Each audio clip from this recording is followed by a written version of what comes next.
اعوذ باللہ من الشیطان الرجیم بسم اللہ الرحمن الرحیم قل سیروا فی الارض ثم انظروا کیف کان عاقبۃ المکذبین۔ قل آپ کہہ دیجئے سیروا فی الارض ذرا زمین میں چلو پھرو، ثم انظروا پھر دیکھو، کیف کان عاقبۃ المکذبین کہ جھٹلانے والوں کا کیسا انجام ہوا۔ اس صورت کے آغاز میں اللہ تبارک و تعالی نے مجوسیوں کے عقیدے کو بیان فرمایا، جو کہ کائنات میں دو خداؤں کے قائل تھے کہ نیکی کا خدا الگ ہے، نور کا خدا الگ ہے، اور ظلمت یا شر کا خدا الگ ہے۔ تو مجوسیوں کے اس ثنویت پر مشتمل عقیدے کو بیان کرنے کے بعد پھر پچھلے رکوع میں مشرکین عرب کے کچھ عقائد اور دین اسلام کے خلاف جو ان کے اعمال تھے، ان کا جو رد عمل تھا، اس کا ذکر ہوا کہ وہ کس طریقے سے دین کا استہزاء اڑاتے تھے، اور رسول اللہ صلی اللہ علیہ وسلم کو سامنے آ کر کہتے تھے کہ جب تک کوئی فرشتہ آپ کے ساتھ نہ آئے جس نے کتاب اٹھائی ہوئی ہو اور وہ ہمیں نظر آئے، ہم اس کو چھو لیں اس کتاب کو، اس وقت تک ہم ایمان لانے والے نہیں ہیں۔ تو مشرکین عرب کے کچھ عقائد اور ان کے طرز عمل کا بیان تھا۔ اب ان آیات میں انہی مشرکین عرب کو جواب دیا جا رہا ہے۔ یہ جو ہم آج رکوع پڑھیں گے، اس پورے رکوع میں آپ کو دو بنیادی چیزیں نظر آئیں گی۔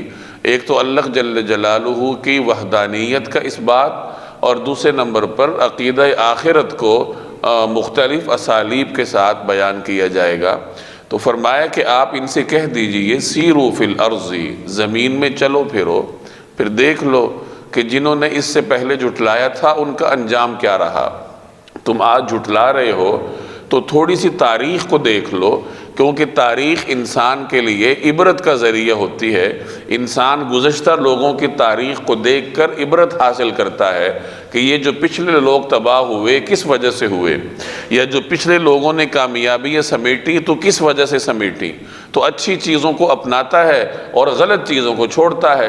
تو ان سے کہا گیا کہ ذرا تم چلو پھرو اور ان بستیوں کو دیکھ لو جنہوں نے اللہ کو جھٹلایا تھا، اللہ کے انبیاء کو جھٹلایا تھا، پھر ان کا انجام کیا رہا۔ اگر تم بھی اسی ڈگر پر چلو گے تو تمہارا بھی وہی انجام ہوگا۔ مشرکین مکہ جب تجارت کے لیے جاتے تھے شام کے علاقے میں، تو قوم سمود اور قوم لوط کی بستیوں پر سے ان کا گزر ہوتا تھا۔ قوم سمود کی بستیاں ان کے راستے میں تھیں، اسی طرح قوم لوط کی بستیوں تک بھی ان کی رسائی تھی، اور یہ وہ بستیاں تھیں جنہیں اللہ کے عذاب نے آ لیا تھا، جو دنیا سے ملیا میٹ ہو گئے تھے۔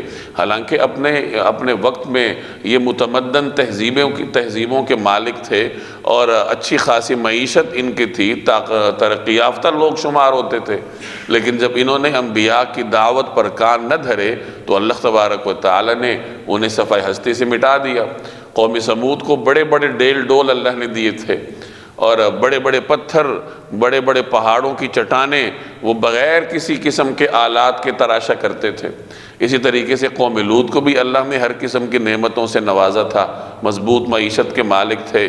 لیکن جب ان لوگوں نے اللہ جل جلالہ کی دعوت پر لبیک نہ کہا، انبیاء کی نصیحتوں پر کان نہ دھرے، تو قوم سمود پر اللہ نے ایک چنگھاڑ کو مسلط کیا، ایک زوردار آواز ان کے ماحول میں پھیلی، اور اسی آواز کی وجہ سے ان کے کلیجے پھٹ گئے اور اپنے گھروں میں اوندھے منہ پڑے رہ گئے۔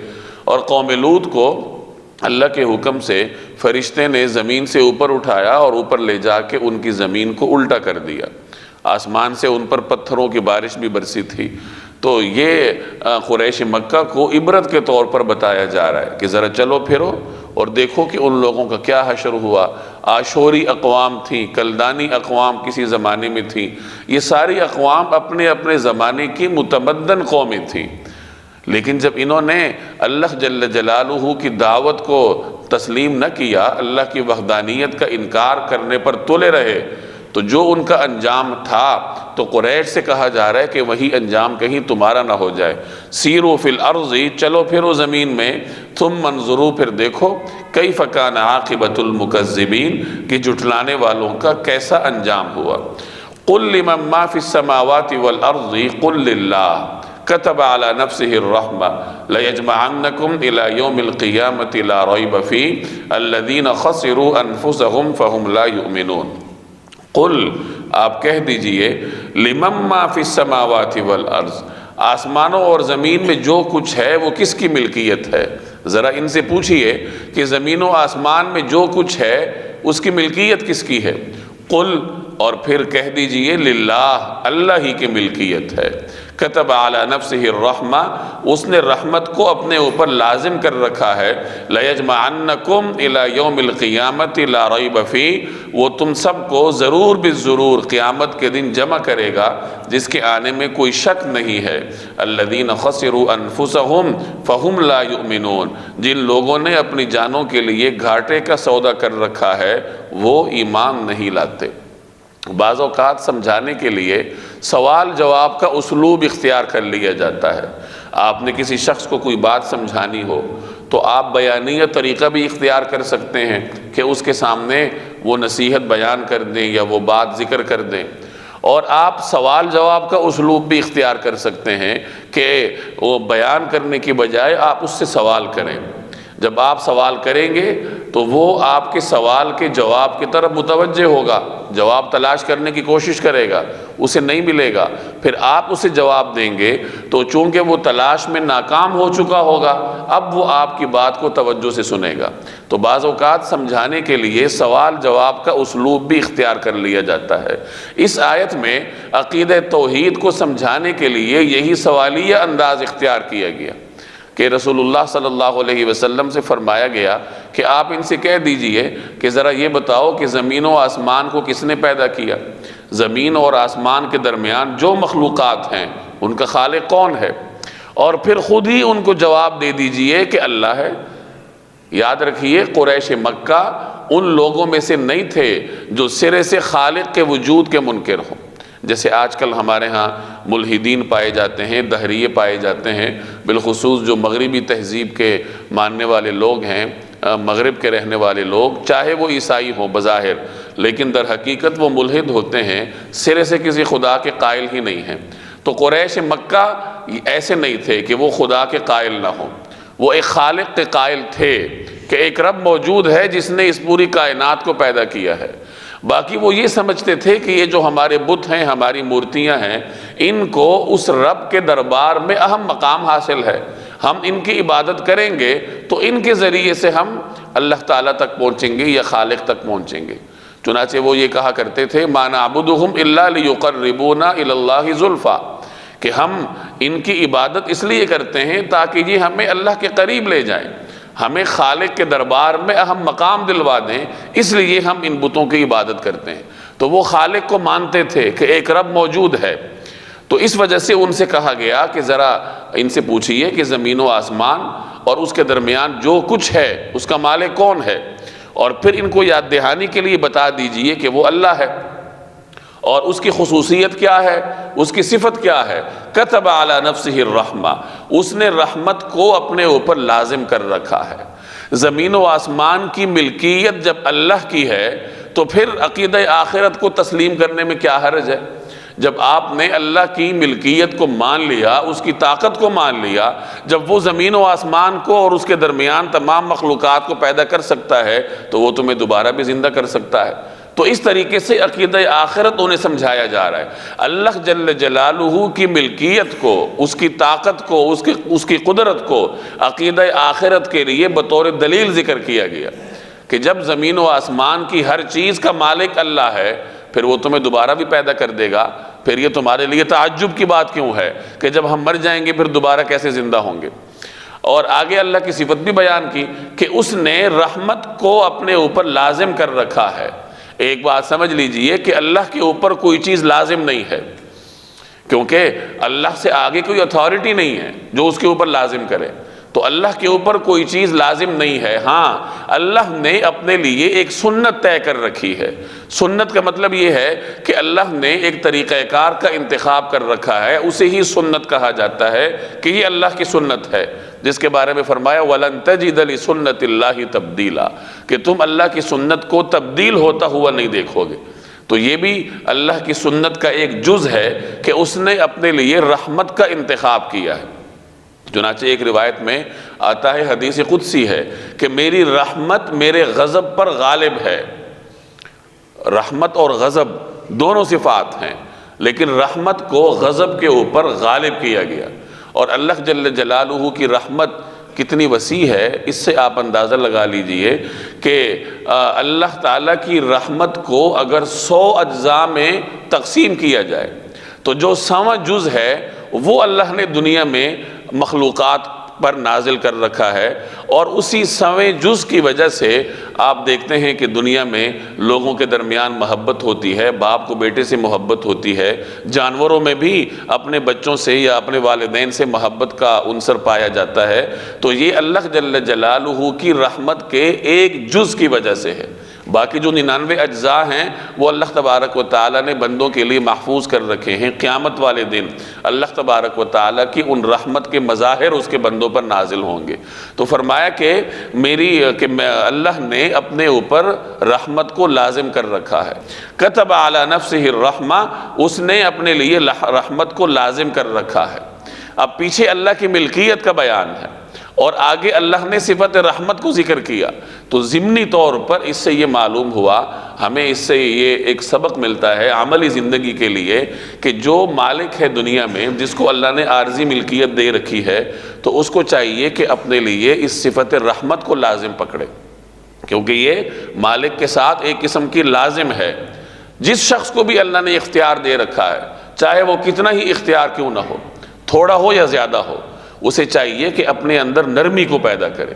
ایک روایت میں آتا ہے رسول اللہ صلی اللہ علیہ وسلم نے حضرت عائشہ سے فرمایا کہ نرمی اختیار کرو، کیونکہ نرمی کے ذریعے اللہ تعالیٰ جو کچھ بندوں کو دیتا ہے، نرمی کی وجہ سے اللہ جو کچھ بندوں کو دیتا ہے وہ سختی کی وجہ سے نہیں دیتا۔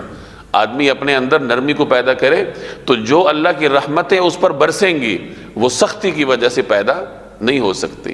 جناب رسول اللہ صلی اللہ علیہ وسلم کے بارے میں قرآن کریم میں ارشاد ہے فَبِمَا رَحْمَةٍ مِّنَ اللَّهِ لِنْتَ لَهُمْ، کہ اللہ کی رحمت ہے کہ آپ ان کے لیے نرم ہیں، رحمت للعالمین ہیں۔ وَلَوْ كُنْتَ فَظًّا غَلِيظَ الْقَلْبِ، اور اگر آپ کے اندر سختی ہوتی لَانْفَضُّوا مِنْ حَوْلِكَ، تو یہ آپ کے پاس سے بکھر جاتے۔ گویا کہ یہ رسول اللہ صلی اللہ علیہ وسلم کی صفت رحمت تھی جس نے صحابہ کرام کو آپ کے ارد گرد جمع کر رکھا تھا۔ تو معلوم ہوا کہ اگر کوئی آدمی یہ چاہتا ہے کہ میرے ادارے میں یا جہاں میں ہوں یا میرے گھر میں میل جول ہو اور گھر نہ ٹوٹے، ادارہ نہ ٹوٹے، یا جو میری سوسائٹی ہے وہ نہ بکھرے، تو وہ اپنے اندر اس رحمت کو پیدا کرے، نرمی کو پیدا کرے، کیونکہ یہ نرمی اور یہ رحمت لوگوں کو جوڑ کر رکھتی ہے۔ تو اللہ جل جلالہ کی یہ صفت ہے کہ اس نے اپنے لیے رحمت کو لازم کر رکھا ہے۔ لَيَجْمَعَنَّكُمْ إِلَى يَوْمِ الْقِيَامَةِ لَا رَيْبَ فِيهِ، وہ تمہیں ضرور جمع کرے گا۔ لَيَجْمَعَنَّكُمْ، وہ تمہیں ضرور جمع کرے گا، إِلَى يَوْمِ الْقِيَامَةِ، قیامت کے دن، لَا رَيْبَ فِيهِ، وہ دن جس کے آنے میں کوئی شک نہیں ہے۔ اب پیچھے چونکہ اللہ کی ملکیت کو بیان کیا جا چکا ہے، تو جو آدمی اللہ کی ملکیت پر ایمان رکھے تو اس کے لیے اگلا عقیدہ تسلیم کرنا کوئی مشکل نہیں ہے کہ وہ قیامت کے دن جمع بھی کرے گا۔ جب وہ اتنا مالک ہے، اتنے اس کے اختیارات ہیں، تو وہ دوبارہ بندوں کو جمع بھی کر سکتا ہے۔ الذین خسروا انفسہم، لیکن صورتحال یہ ہے کہ جن لوگوں نے خسارے کا سودا کر رکھا اپنے لیے گھاٹے کو منتخب کیا ہے، فہم لا یؤمنون، تو وہ ایمان لانے والے نہیں ہیں۔ الذین خسروا انفسہم فہم لا یؤمنون، لیکن جن لوگوں نے گھاٹے کا سودا کر رکھا ہے وہ ایمان نہیں لائیں گے۔ کہ پیچھے ہر قسم کی دلیل آ گئی، اللہ تعالیٰ کی ملکیت ان کے سامنے آ گئی، لیکن اس کے باوجود بھی وہ ایمان نہیں لائیں گے، کیونکہ انہوں نے اپنے لیے گھاٹے کے سودے کو منتخب کیا ہے۔ میں پہلے بھی بارہا عرض کر چکا ہوں کہ انسان اپنے لیے کسی راستے کا انتخاب خود کرتا ہے۔ اللہ تعالیٰ نے انسان کے سامنے دونوں راستے رکھے ہیں، برائی کا راستہ بھی رکھا ہے اور نیکی کا راستہ بھی رکھا ہے۔ پھر انسان اپنی مرضی سے، اپنے اختیار سے اپنے لیے کسی ایک راستے کا انتخاب کرتا ہے، اور جب وہ اس راستے پر چلتا ہے تو اللہ تعالیٰ اس کے لیے اسی راستے کو آسان بنا دیتا ہے۔ اگر کوئی آدمی نیکی کے راستے پر چلتا ہے تو اس کے لیے نیکی کا راستہ آسان ہو جاتا ہے، اور اگر کوئی آدمی شر کے راستے پر چلتا ہے تو پھر وہ خود اپنے لیے گھاٹے کا سودا کر لیتا ہے، تو اللہ تعالیٰ اس کے لیے اسی راستے کو آسان کر دیتا ہے۔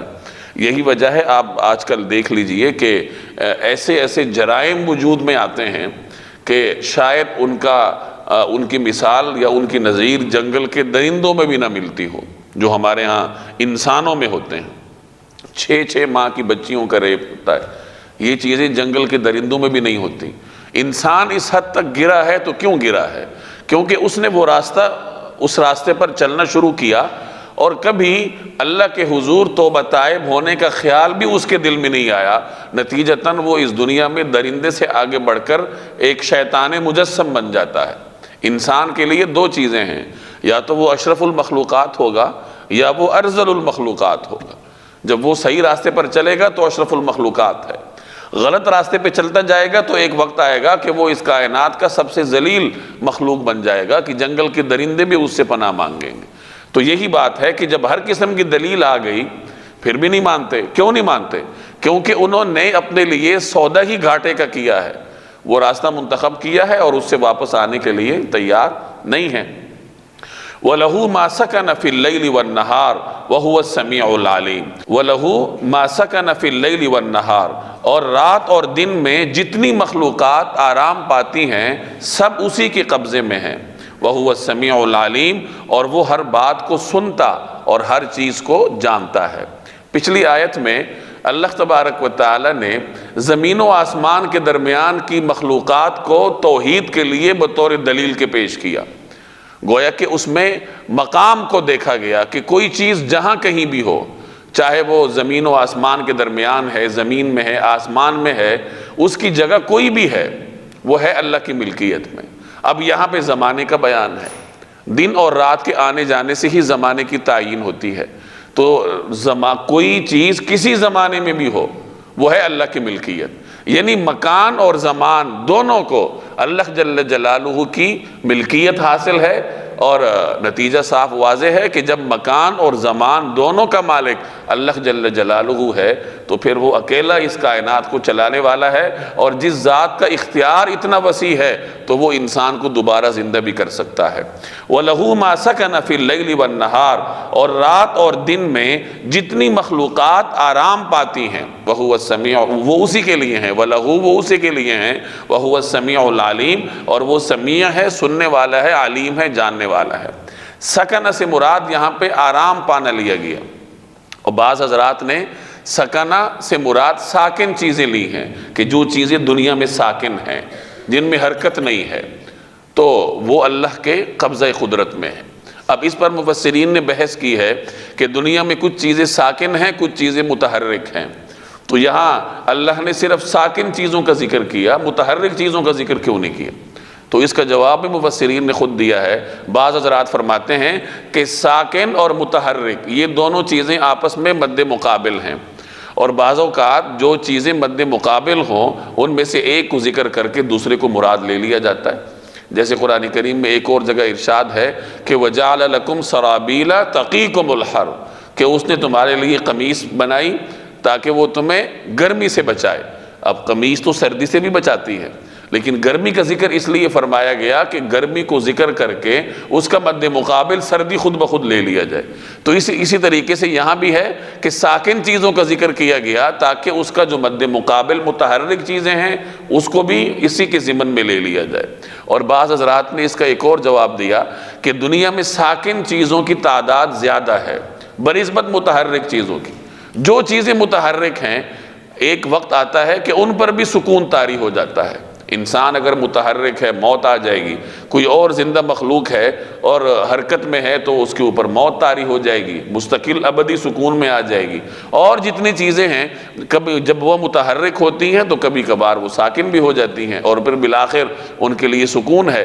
تو چونکہ ساکن چیزوں کی تعداد زیادہ ہے اس لیے ساکن چیزوں کا ذکر کیا، اور جب زیادہ چیزوں کا ذکر ہو گیا تو متحرک اس کے ضمن میں آ جائے گی۔ وَلَهُ مَا سَكَنَ فِي اللَّيْلِ وَالنَّهَارِ، اور رات اور دن میں جتنی مخلوقات آرام پاتی ہیں وہ سب اسی کی قبضہ قدرت میں ہیں۔ وَهُوَ السَّمِيعُ الْعَلِيمُ، اور وہ سننے والا ہے اور جاننے والا ہے۔ قل اغیر اللہ اتخذ ولیا فاطر السماوات والارض وهو يطعم ولا يطعم قل انی امرت ان اکون اول من اسلم ولا تکونن من المشرکین۔ قل کہہ دیجئے اغیر اللہ اتخذ ولیا، کیا میں اللہ کے سوا کسی اور کو رکھوالا بنا لوں؟ فاطر السماوات والارض، جو زمینوں اور آسمانوں کا پیدا کرنے والا ہے، وہو یطعم، اور جو سب کو کھلاتا ہے، ولا یطعم، کسی سے کھاتا نہیں ہے۔ قل، آپ کہہ دیجئے انی امرت ان اکون اول من اسلم، کہ مجھے یہ حکم دیا گیا ہے کہ فرما برداری میں سب لوگوں سے پہل کرنے والا میں بنوں، ولا تکونن من المشرکین، اور تم مشرکوں میں ہرگز شامل نہ ہونا۔ اللہ جل جلالہ زمین و آسمان کو پیدا کرنے والا ہے، اور اس طریقے سے پیدا کرنے والا ہے کہ پہلے سے ان کی کوئی نظیر نہیں تھی۔ بعض اوقات ایک آدمی کسی چیز کو بناتا ہے تو اس چیز کی نظیر اس کے سامنے ہوتی ہے، تو زمین و آسمان اور ان مخلوقات کی پہلے سے کوئی نظیر نہیں تھی، اللہ نے ان کو پیدا کیا۔ تو اللہ کی اسی صفت کو ظاہر کرنے کے لیے فاطر کا لفظ استعمال ہوتا ہے، کبھی بدیع کا لفظ استعمال ہوتا ہے، بدیع السماوات والارض، کہ وہ نئے سرے سے آسمانوں اور زمینوں کو پیدا کرنے والا ہے، کہ اسی نے ہی ان کو پہلی دفعہ پیدا کیا اور پہلے سے ان کی کوئی مثل نہیں تھی۔ تو فرمایا کہ آپ ان سے کہہ دیجئے کہ جس ذات نے زمین و آسمان کو پیدا کیا اور پہلی مرتبہ پیدا کیا، پہلے ان کی کوئی نظیر نہیں تھی، تو جو اتنی طاقت کا مالک ہے اس کو میں چھوڑ کر کسی اور کو اپنا رکھوالا بناؤں، یہ کیسے ہو سکتا ہے؟ یہ کون سی عقل مندی کی بات ہے؟ قل، آپ کہہ دیجئے اغیر اللہ اتخذ ولیا، کیا میں اللہ کے سوا کسی اور کو اپنا ولی بناؤں، اپنا رکھوالا بناؤں، جبکہ اللہ کی طاقت اور قدرت کا یہ عالم ہے فاطر السماوات والارض، کہ وہ زمین و آسمان کا فاطر ہے، ان کو نئے سرے سے پیدا کرنے والا ہے، وَهُوَ يُطْعِمُ، جو سب کو کھلاتا ہے۔ حقیقی رزاق اللہ جل جلالہ ہے، رزق انسان کو اور تمام مخلوقات کو اللہ دیتا ہے۔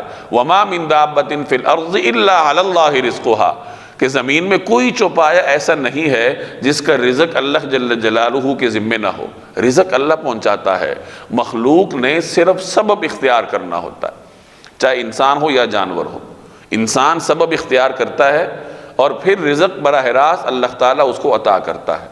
انسان سبب کا مکلف ہے، نتیجہ اس کے ہاتھ میں نہیں ہے، نتیجہ اللہ نے انسان کے ہاتھ میں نہیں رکھا، سبب کا مکلف بنایا اور سبب کا اختیار آپ کو دیا، محنت کا آپ کو پابند بنایا، محنت کرنے کے بعد نتائج اللہ کے سپرد ہیں، وہ آپ کی محنت میں کتنی برکت پیدا کرتا ہے یہ اس کی اپنی مشیت پر منحصر ہے۔ وَلَا يُطْعَمُ، اور وہ کسی سے کھاتا نہیں ہے۔ مشرکین مکہ نے ایک رواج بنا رکھا تھا کہ وہ بتوں کے نام پر کچھ چیزیں وقف کر دیتے تھے اور یہ سمجھتے تھے کہ یہ بتوں کے لیے ہیں، ان کے فائدے کے لیے ہیں۔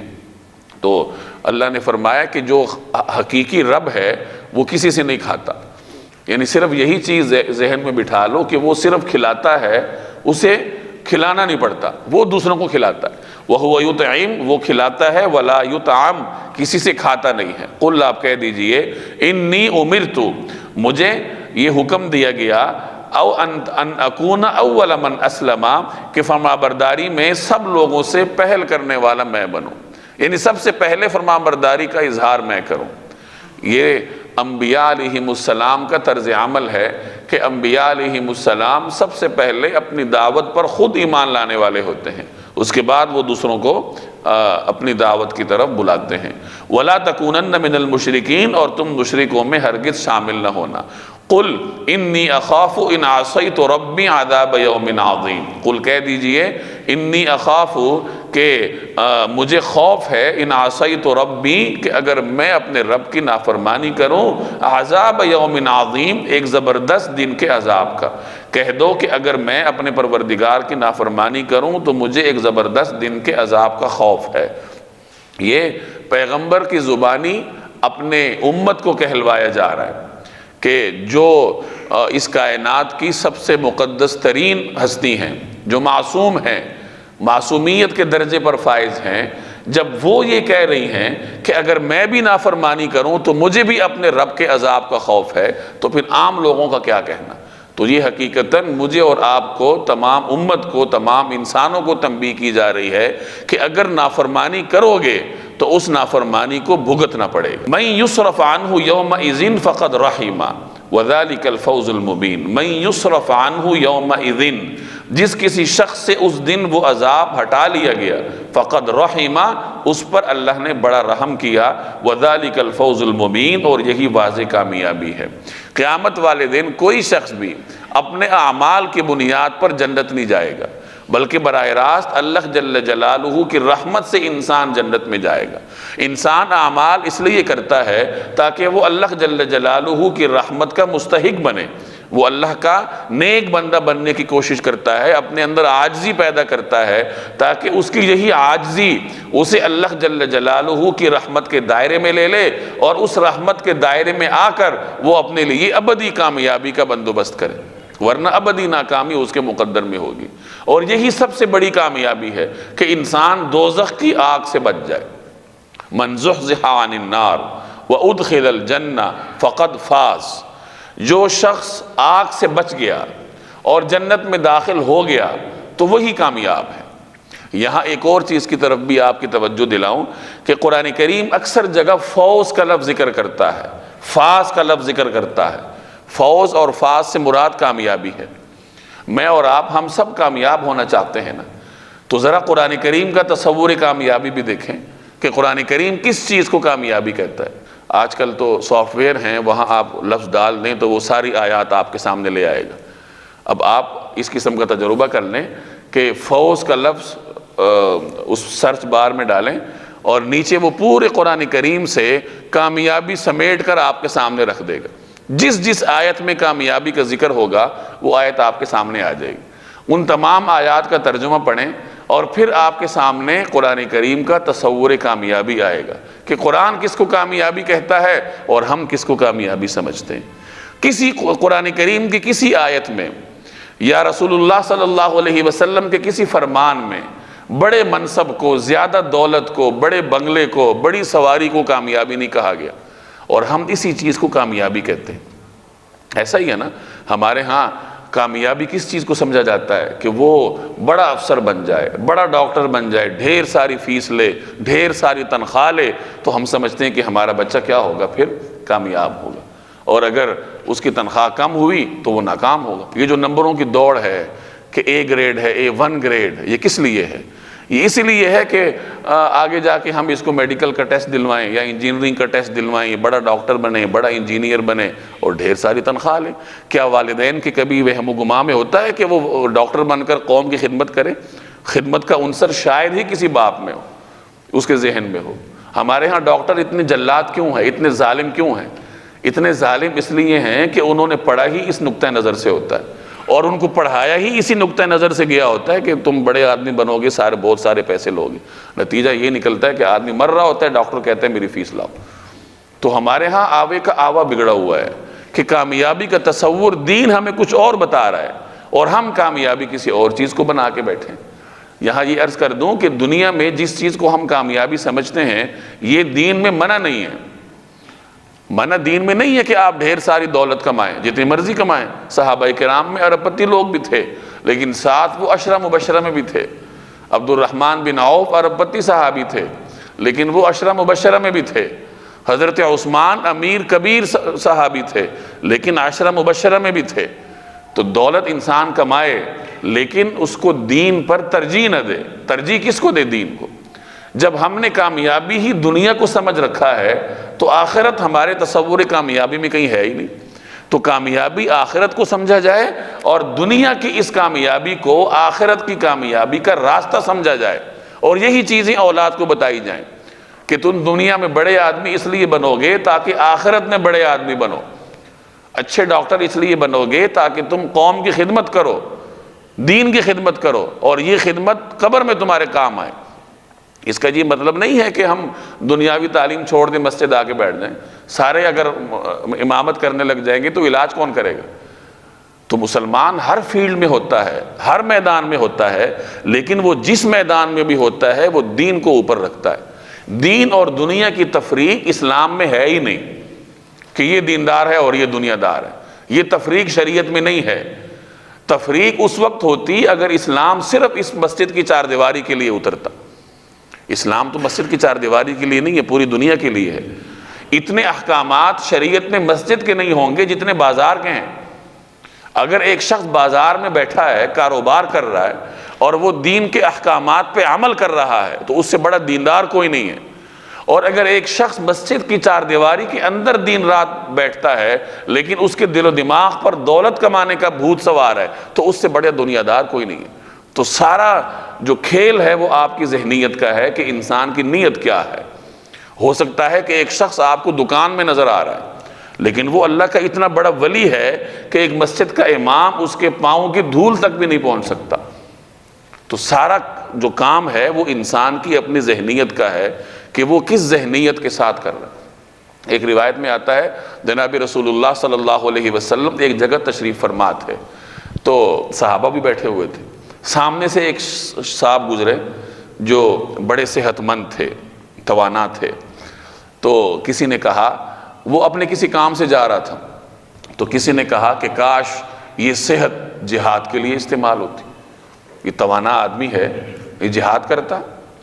تو رسول اللہ صلی اللہ علیہ وسلم نے فرمایا جس کا مفہوم یہ ہے کہ جو آدمی اپنی اولاد کے لیے رزق حلال کی جد و جہد کرتا ہے تاکہ وہ کسی سے سوال نہ کریں تو وہ بھی اللہ کے راستے میں، اور جو آدمی اپنے بوڑھے والدین کی کفالت کے لیے جد و جہد کرتا ہے وہ بھی اللہ کے راستے میں۔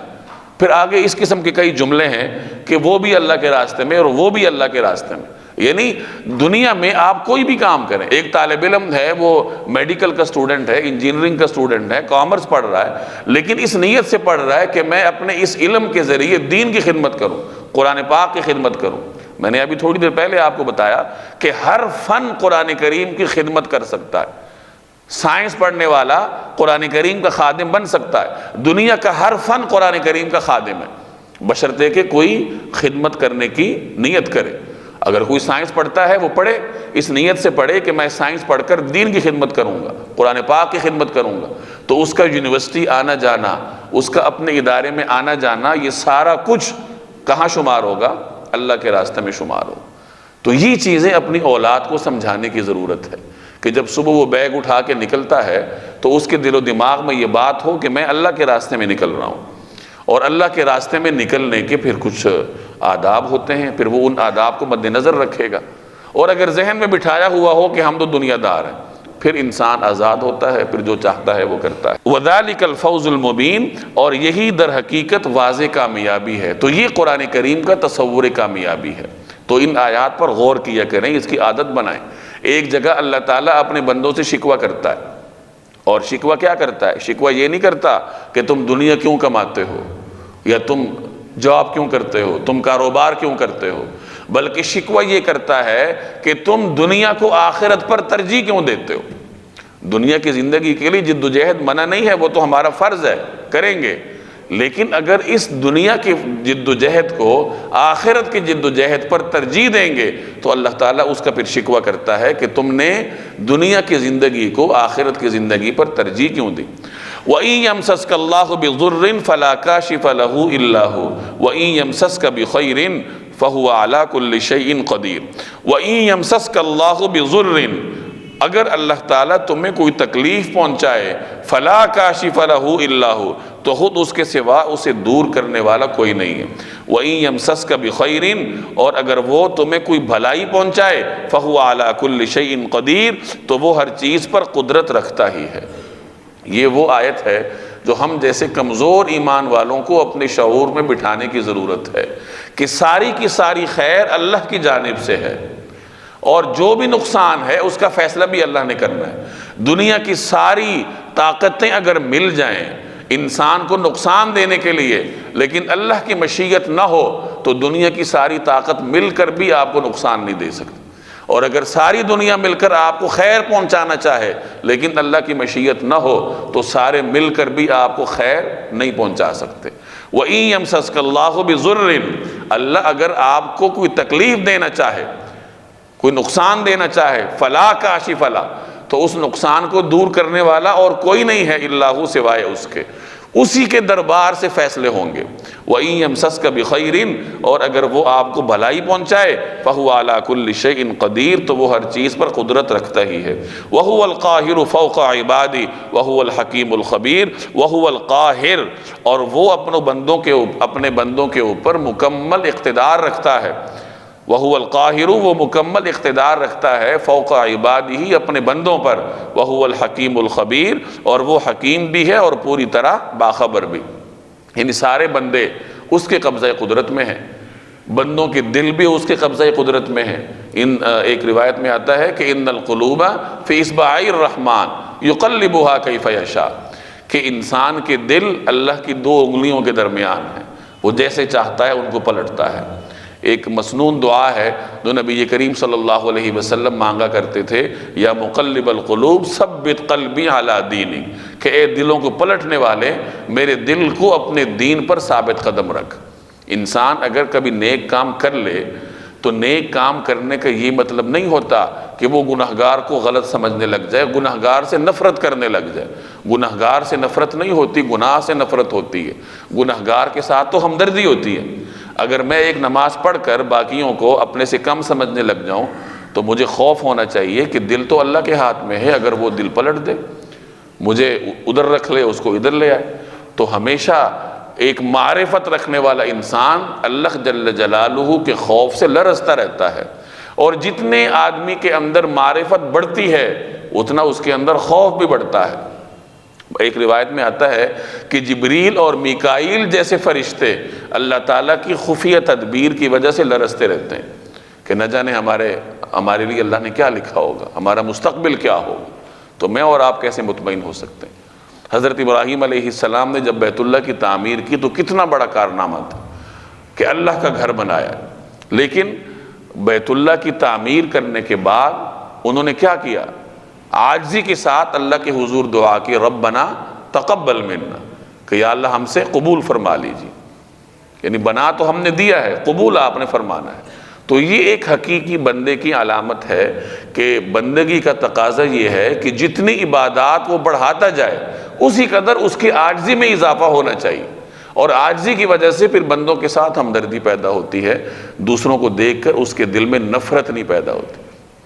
آج کل ہمارے ہاں جو مذہب پہ عمل ہوتا ہے وہ بعض اوقات ایک غیر تربیت یافتہ شخص کے اندر کچھ منفی چیزیں پیدا کرتا ہے، حالانکہ مذہب پر عمل تو اس کے لیے مثبت ہونا چاہیے، لیکن چونکہ تربیت نہیں ہوتی تو اس کے اندر منفی چیزیں پیدا ہو جاتی ہیں۔ سب سے پہلے منفی چیز کیا ہے کہ وہ دوسروں کو غلط سمجھنے لگ جائے گا، کہ اگر اپنے گھر میں میں نمازی ہوں تو مجھے سارے گھر والے غیر شرعی طریقے پر زندگی گزارتے ہوئے نظر آئیں گے، اور میری یہ کوشش ہوگی کہ میں یہاں دین کو نافذ کروں، جیسے مرضی نافذ کروں۔ نئے دین کی طرف آنے والے آپ کو گھروں میں ٹی وی توڑتے ہوئے بھی نظر آئے ہوں گے، گھر میں ایک فساد مچ جاتا ہے۔ تو بعض اوقات دین پر عمل کرنا، آپ تو خود دین پر عمل کر رہے ہیں اور دوسروں کے لیے فتنے کا سبب بن گئے۔ تو ایک تو دوسروں کو غلط سمجھنا، پھر دوسروں سے نفرت کرنا، تو نفرت انگیزی بھی اگر کہیں ہے تو وہ بہت زیادہ آپ کو مذہبی طبقے میں نظر آئے گی، کہ بظاہر تو وہ مذہب کے نام لیوا ہیں لیکن اپنے اندر نفرت کا وہ الاؤ لے کے پھر رہے ہیں کہ شاید پوری دنیا میں ان کی نفرت تقسیم کر دی جائے تو وہ سب کے لیے کافی ہو جائے۔ حالانکہ مسلمان میں تو اللہ نے رحمت رکھی ہے، اللہ خود رحیم ہے، اور وہ مسلمان کے اندر اسی صفت رحمت کو دیکھنا چاہتا ہے۔ غصے والا، نفرت والا شخص اللہ تعالیٰ کو پسند نہیں ہے۔ والکاظمین الغیظ، غصے پر قابو پانے والے ہیں۔ وَهُوَ الْقَاهِرُ فَوْقَ عِبَادِهِ وَهُوَ الْحَكِيمُ الْخَبِيرُ، اور وہ اپنے بندوں کے اوپر مکمل اقتدار رکھتا ہے اور وہ حکیم بھی ہے اور پوری طرح باخبر بھی۔ قل، آپ کہہ دیجئے، أَيُّ شَيْءٍ أَكْبَرُ شَهَادَةً، قل اللہ شہید بینی و بینکم وأوحی الی هذا القرآن لأنذرکم به ومن بلغ أئنکم لتشهدون ان مع اللہ آلہة اخرى قل لا اشہد قل انما هو الہ واحد واننی بریء مما تشرکون۔ قل آپ کہہ دیجئے ای شیء اکبر شہادہ، کہ کون سی چیز ایسی ہے جو گواہی کے لیے سب سے اعلیٰ درجے کی ہو۔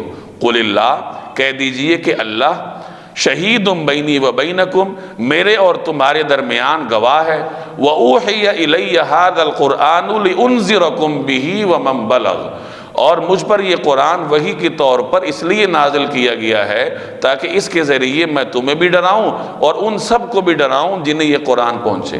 اِنَّكُمْ لَتَشْهَدُونَ، کیا سچ مجھ تم یہ گواہی دے سکتے ہو، أَنَّ مَعَ اللَّهِ آلِهَةً أُخْرَى، کہ اللہ کے ساتھ اور بھی معبود ہیں۔ قل، آپ کہہ دیجئے لا اشہد، میں تو ایسی گواہی نہیں دوں گا۔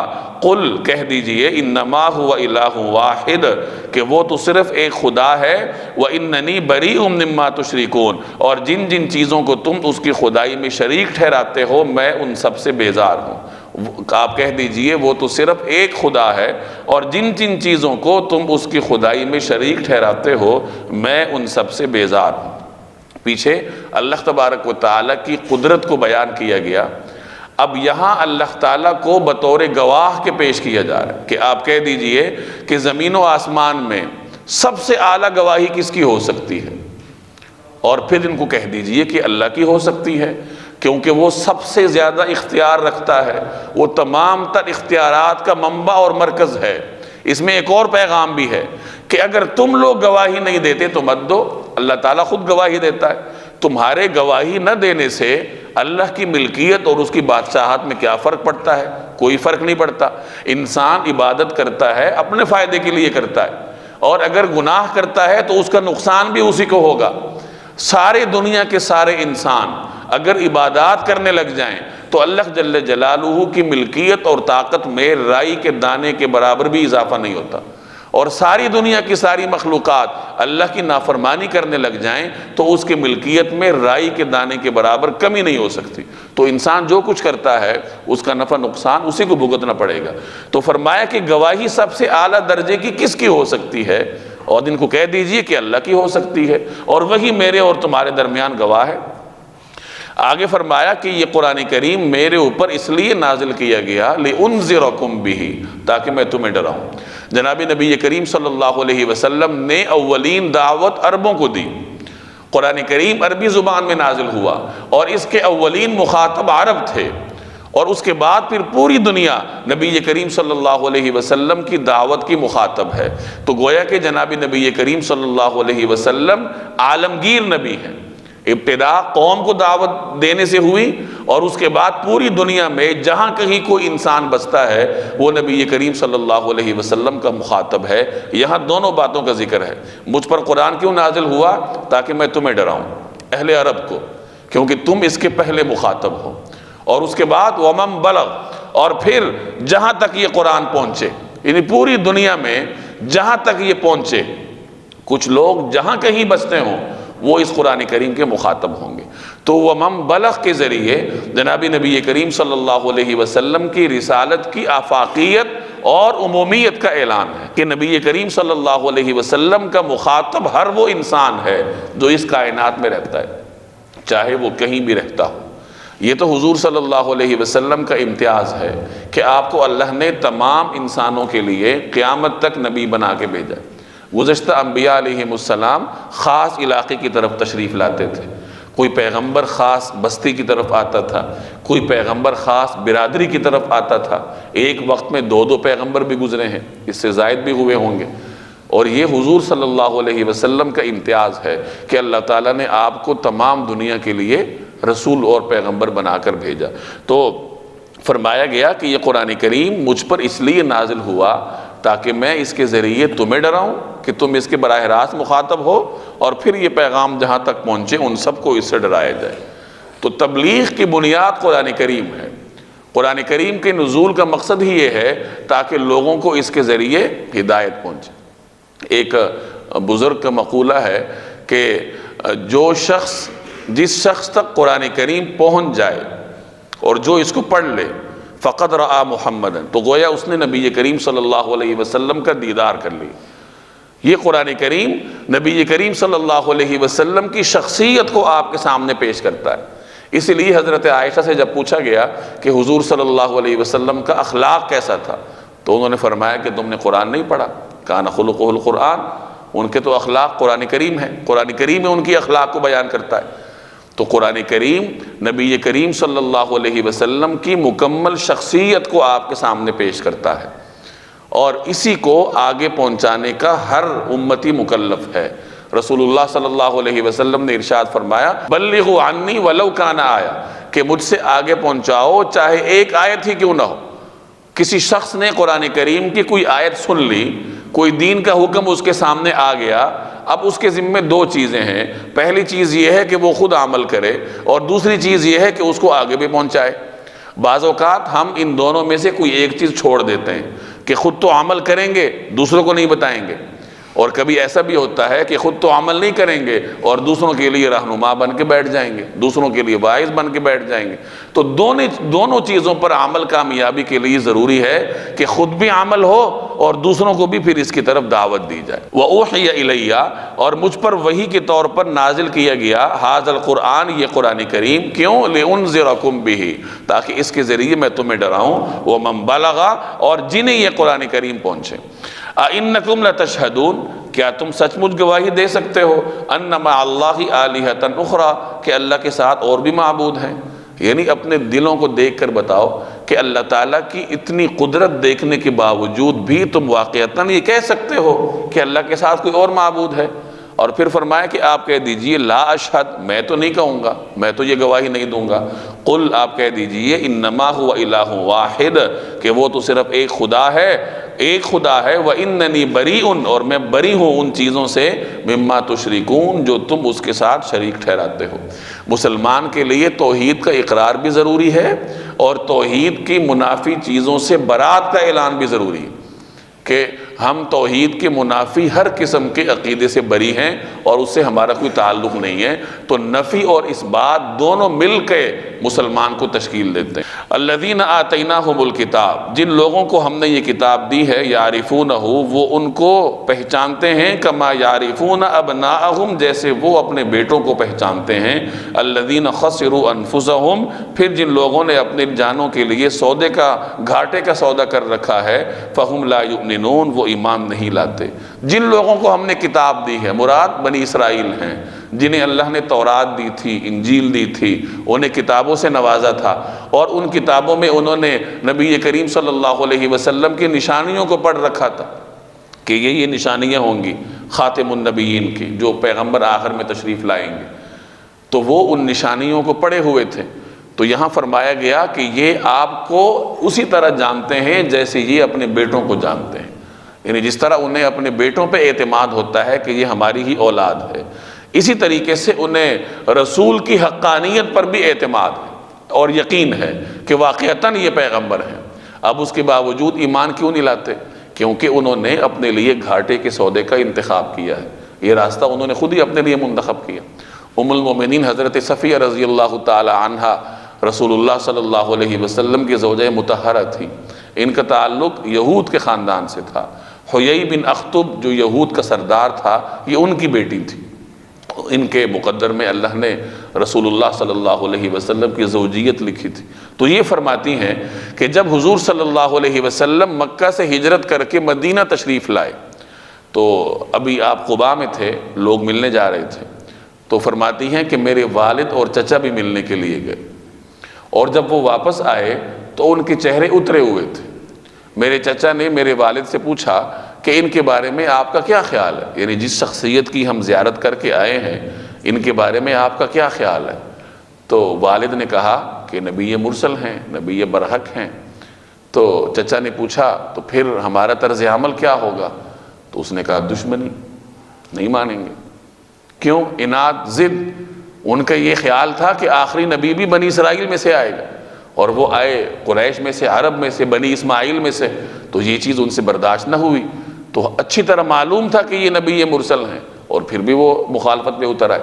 سورہ آل عمران کی شروع میں جو حضرات تھے انہوں نے وہ واقعہ پڑھا تھا کہ جب کچھ عیسائی نبی کریم صلی اللہ علیہ وسلم کی خدمت میں آئے، بات چیت کے لیے، نجران کے عیسائی تھے، اس میں ان کے کچھ پادری بھی تھے، تو مناظرے کے لیے آ رہے ہیں۔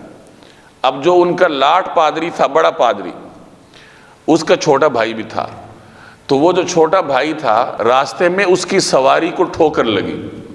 تو عربوں کی یہ عادت تھی کہ اگر کسی کے ساتھ آپ کو دشمنی ہو تو جب ٹھوکر لگتی ہے یا اس طرح آدمی گرتا ہے تو اس کی زبان سے اس کے لیے بد دعائیہ جملہ نکلتا تھا۔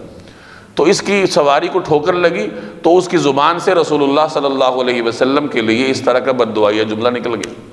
تو جو بڑا بھائی ہے، جو بڑا پادری تھا، اس نے چھوٹے بھائی کو روکا اور کہا کہ کیا کہہ رہے ہو؟ پتہ ہے کس کے بارے میں کہہ رہے ہو؟ غلط الفاظ نہ کہو۔ تو اس نے کہا کیوں؟ کیا وہ نبی برحق ہیں؟ تو اس نے کہا ہاں ہیں، اس میں کیا شک ہے، وہ نبی برحق ہیں۔ تو پھر چھوٹے نے کہا مناظرے کے لیے کیوں جا رہے ہو؟ پھر ایمان کیوں نہیں لاتے؟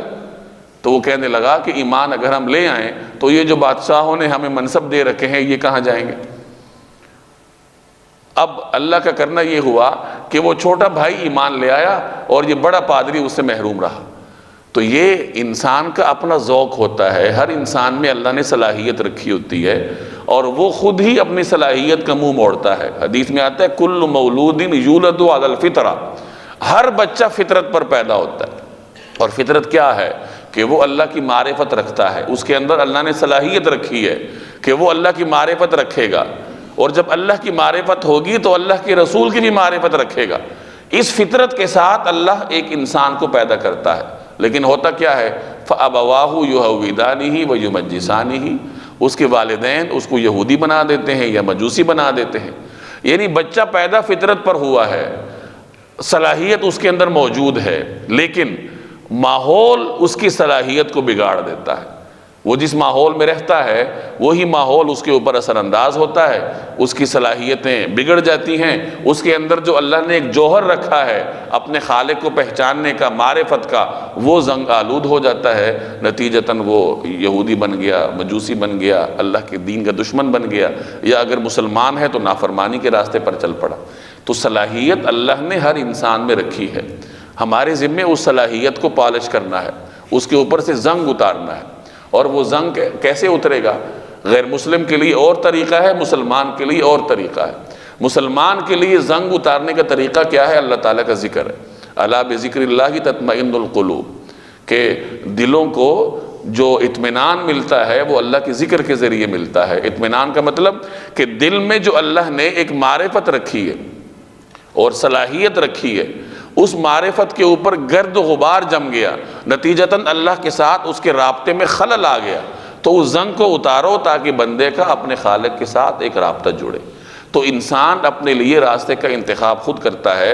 اب یہ ان کی مثال آپ کے سامنے ہے کہ اچھی طریقے سے جانتے ہیں کہ یہ نبی مرسل ہیں، اور اس کے باوجود وہ ایمان نہیں لا رہے۔ کیوں نہیں لا رہے؟ کیونکہ انہوں نے اس خسارے کا سودے کو اپنے لیے منتخب کر رکھا ہے۔ اب ہم اسی تناظر میں اپنے آپ کو دیکھیں، ہم مسلمان ہیں، رسول اللہ صلی اللہ علیہ وسلم پر ایمان ہے، اللہ تعالیٰ پر ایمان ہے، عقیدہ آخرت پر ایمان ہے، اس کے باوجود ہر قسم کے گناہ ہم کریں گے، نماز نہیں پڑھیں گے، دوسروں کا حق ماریں گے، حالانکہ پتہ بھی ہے کہ آخرت میں پوچھ ہونی ہے، لیکن پھر بھی ہم اس کا ارتکاب کریں گے۔ کیوں؟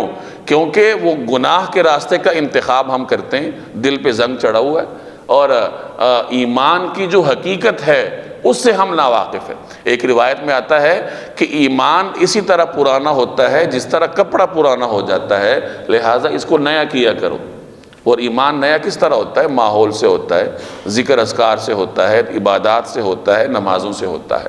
تو بہرحال ہم یہاں اس لیے بیٹھتے ہیں کہ ذرا ایمان جو ہے وہ ہم سب کا نیا ہو۔ قرآن کریم پڑھنے کا مقصد ہی یہ ہے کہ اس کے اندر سے انسان اپنے لیے ہدایت کے راستے کو تلاش کرے۔ تو آج